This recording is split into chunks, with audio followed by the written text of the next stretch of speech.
Hello students, हम metallurgy कर रहे थे और मेटलर्जी में हमने एल्यूमिनियम एक्सट्रैक्शन जो है उसके पिछले दो वीडियोस में दो स्टेप्स कवर की हैं।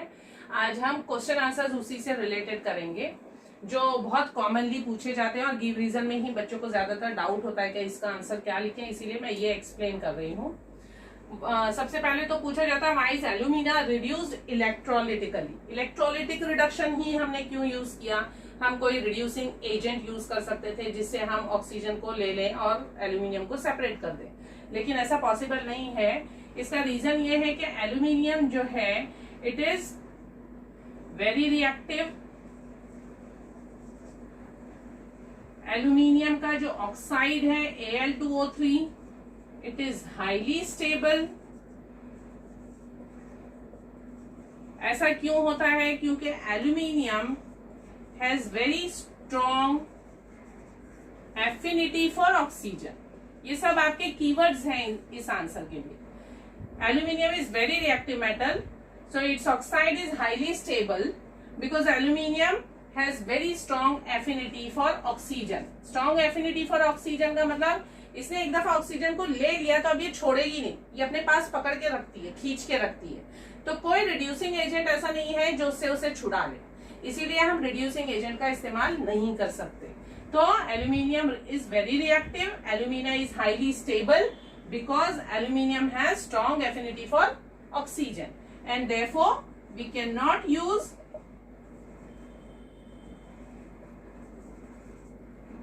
एनी reducing agent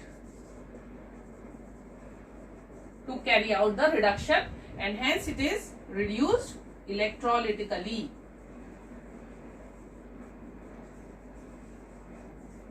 तो ये सब जब आप लिखेंगे तो आपको पूरे मार्क्स मिलेंगे। ये है आपका क्वेश्चन नंबर 1। उसके बाद एक और क्वेश्चन पूछा जाता है why do we use a mixture of alumina, cryolite and fluorspar and not pure alumina as electrolyte. अब इलेक्ट्रोलाइट हमने यूज किया, एल्यूमिना फर्स्ट स्टेप में हमने पूरा प्योर कर लिया और उसके बाद में फिर हमने 2-3 चीजें उसमें क्यों ऐड कर दी, 2 चीजें।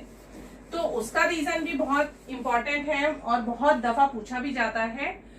तो इसमें सबसे ज्यादा प्रोपोर्शन होता है क्रायोलाइट। आपको याद होगा मैंने बताया था 1:3:1 का प्रोपोर्शन होता है, यानी क्रायोलाइट की मैक्सिमम क्वांटिटी होती है। सबसे पहली चीज तो pure alumina is almost a non-conductor.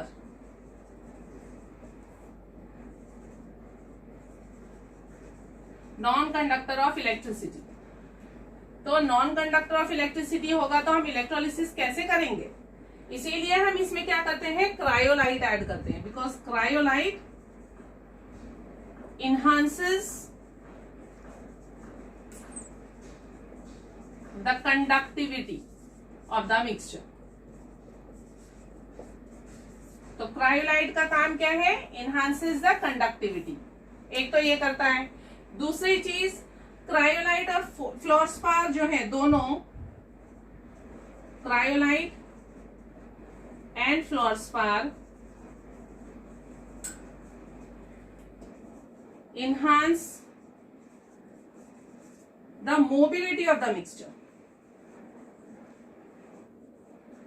हम जब भी इलेक्ट्रोलिसिस कैरी आउट करते हैं तो इलेक्ट्रोलाइट जो होता है वो लिक्विड फॉर्म में होना चाहिए या फ्यूज्ड फॉर्म में होना चाहिए। सॉलिड जो है वो कंडक्ट नहीं करेंगे इस तरीके से आयंस जिस तरीके से लिक्विड या फ्यूज्ड मिक्सचर करेंगे। तो हम जो मिक्सचर यूज कर रहे हैं क्रायोलाइट और फ्लोरस्पार का, why? Because they enhance the mobility of the mixture by acting as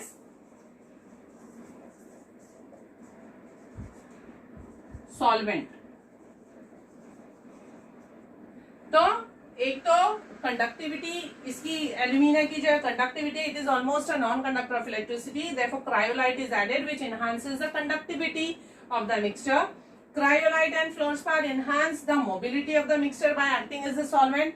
and last but not the least, सबसे इंपॉर्टेंट चीज, जो प्योर एल्यूमिना होता है उसका टेम्परेचर, फ्यूजन टेम्परेचर बहुत हाई है, 2050 degree Celsius.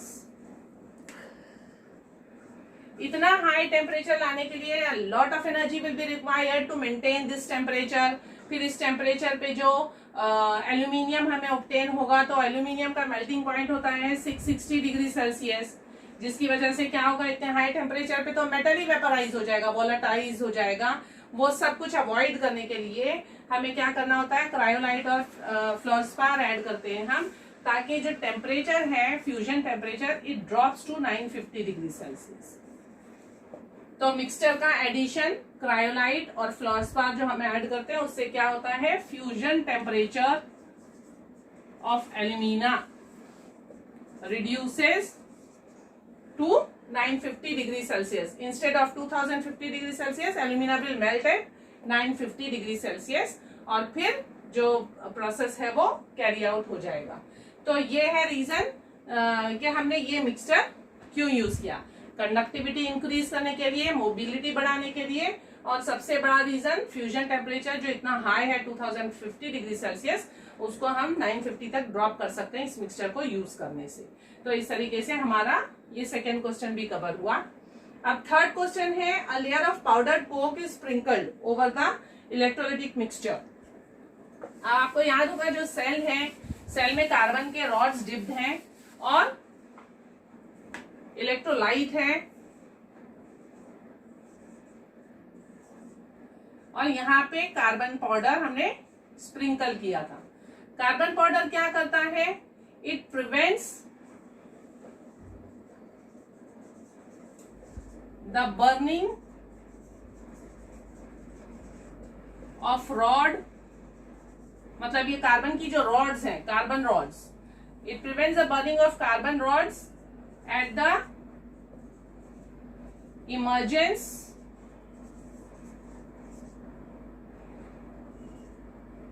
Point of the bath.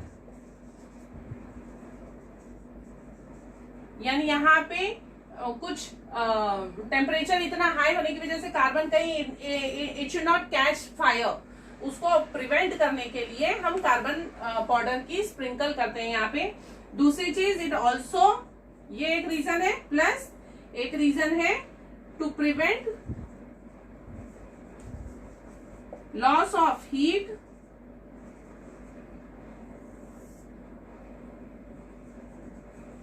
Bye radiation.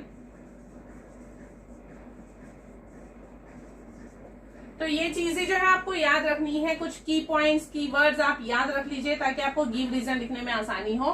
Carbon rod की burning को अवॉइड करने के लिए, to prevent the burning of the carbon rods at the emergence point of the bath, we sprinkle carbon powder, and the second reason is that it also prevents the loss of heat by radiation, इसीलिए हम carbon powder use करते हैं। फिर आते हैं question number 4 पे, graphite anodes are replaced continuously during the electrolysis. अब graphite की जो रॉड्स हैं, यहाँ आपको याद होगा रिएक्शन में एनोड पे कौन सी गैस आई थी, ऑक्सीजन। ऑक्सीजन क्या करता है, कार्बन से रिएक्ट करता है और कार्बन मोनोऑक्साइड दे देता है। कार्बन ऑक्सीजन मिलके कार्बन मोनोऑक्साइड बन जाता है। Carbon monoxide either it escapes through the outlet और it again reacts with, it starts burning, क्योंकि टेम्परेचर हाई है, it starts burning with the air and forms carbon dioxide.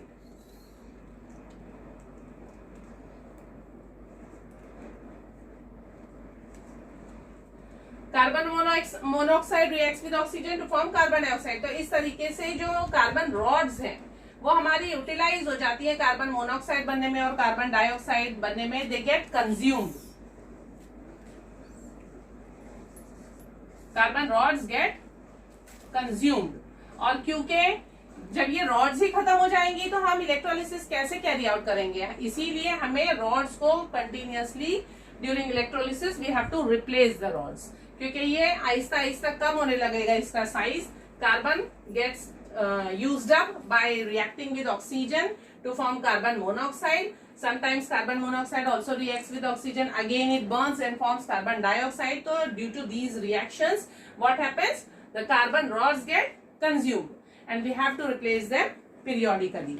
और इसी वजह से हम यहाँ पे एक सिंगल इलेक्ट्रोड नहीं यूज करते हैं, multiple electrodes are used so that it will take some time to get consume. अगर एक ही रॉड यूज करी हो तो इतनी जल्दी कंज्यूम हो जाएगी कि रिएक्शन कुछ कैरी आउट हो ही नहीं पाएगा, जो इलेक्ट्रोलिसिस का मेन रिएक्शन है। तो इसी वजह से हम मल्टीपल रॉड्स भी यूज करते हैं। वो भी एक गिव रीजन है कि why do we use many electrodes not a single electrode as anode. तो उसका भी यही रीजन है कि कार्बन जो है वो कंटिन्यूअसली यूज होता जाता है, कंज्यूम होती जाती है वो rods, therefore we use many electrodes and plus इसके लिए भी यही रीजन है। फिर इसके बाद आते हैं question number 5। Electrolytic reduction of alumina is a continuous process. Okay, electrolytic reduction of alumina करते वक्त हमने, याद होगा आपको कि डायग्राम जब बनाया था तो इस तरीके से यहाँ पे कंट्रोल लैंप होता है। उस लैंप का यूज क्या होता है कि जब रिएक्शन कैरी आउट हम कर रहे हैं, एल्यूमिनियम मेटल जो है नीचे सेटल होती जाती है, जो मिक्सचर है, मिक्सचर में से एल्यूमिनियम नीचे सेटल हो रही है और हम उसे टैप में से रिमूव करते जा रहे हैं। तो एल्यूमिनियम तो हमें मिल गई, लेकिन वो एल्यूमिनियम कहाँ से आ रही है? इलेक्ट्रोलाइटिक बाथ में से, जिसमें इलेक्ट्रोलाइट एल्यूमिना है हमारा, तो वो यूज होने लगता है। क्योंकि एल्यूमिना यूज होता जा रहा है, the quantity of alumina gets reduced in the bath. तो वो जैसे ही कम होगा तो क्या होगा? Resistance of the bath increases.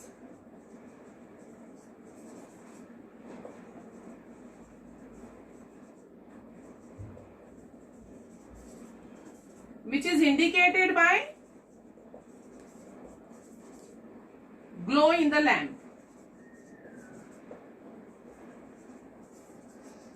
ये कंट्रोल लैम्प में ग्लो क्या इंडिकेट करता है? रेजिस्टेंस इंक्रीज हो गई है, यानी एल्यूमिना यूज होता जा रहा है। तो हम क्या करते हैं, एक क्वांटिटी, एक पर्टिकुलर क्वांटिटी एल्यूमिना के ऊपर से पोर करते जाते हैं। इस तरीके से वो जो रिएक्शन है वो कंटिन्यूअस प्रोसेस में कन्वर्ट हो जाता है, इसीलिए हम कंटिन्यूअसली एल्यूमिनियम को रिमूव कर पाते हैं।